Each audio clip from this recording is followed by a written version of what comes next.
On a winter day filled with lights and quiet excitement, actress Marie Itoyo stepped into the spotlight at a festive event in Tokyo, carrying with her both elegance and a sense of reflection. The venue shimmered with a Christmas atmosphere, yet her presence added a calm warmth that drew attention beyond the decorations. Dressed with confidence and grace, she embodied the balance between maturity and youthful curiosity that has come to define her recent years. At 27, she spoke not as someone rushing forward, but as someone savoring each step. When asked to describe her past year in a single character, she chose a word that speaks of fullness and completeness. For her, the year was not about speed, but about accumulation. Each experience layered gently on top of the last, creating something rich and meaningful. In her professional life, she found herself standing on many new stages. New sets, new teams, new rhythms of work entered her world. Every unfamiliar environment became a classroom.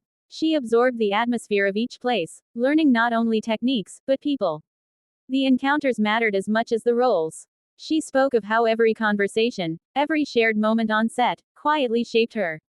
Rather than chasing results, she focused on presence. That mindset allowed her to grow naturally, without forcing direction. Outside of work, her curiosity expanded even further. She surprised many by revealing how much she invested in learning during her private time. Not one or two hobbies, but several, all started with genuine interest. Traditional kimono dressing became a way to connect with culture and discipline. Aromatherapy opened a door to understanding scent, calm, and balance. Studying English gave her a wider window to the world beyond familiar borders. Sketching and drawing awakened a different part of her creativity. These activities were not obligations. They were invitations. Moments when she could explore without expectations. She described this period as a gentle pause that allowed new dreams to surface. Rather than resting completely, she chose to move differently. Slowly, intentionally, joyfully.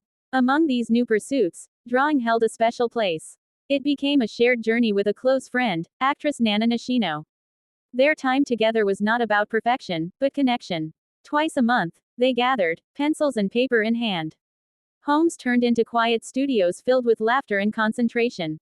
Lines on paper became reflections of conversation and trust. They spoke of a dream, light-hearted yet sincere. One day, perhaps, they might display their art together. Not as professionals, but as two people who enjoyed creating side by side.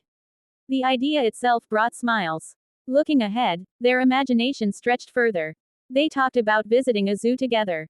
Watching animals move, breathe, exist.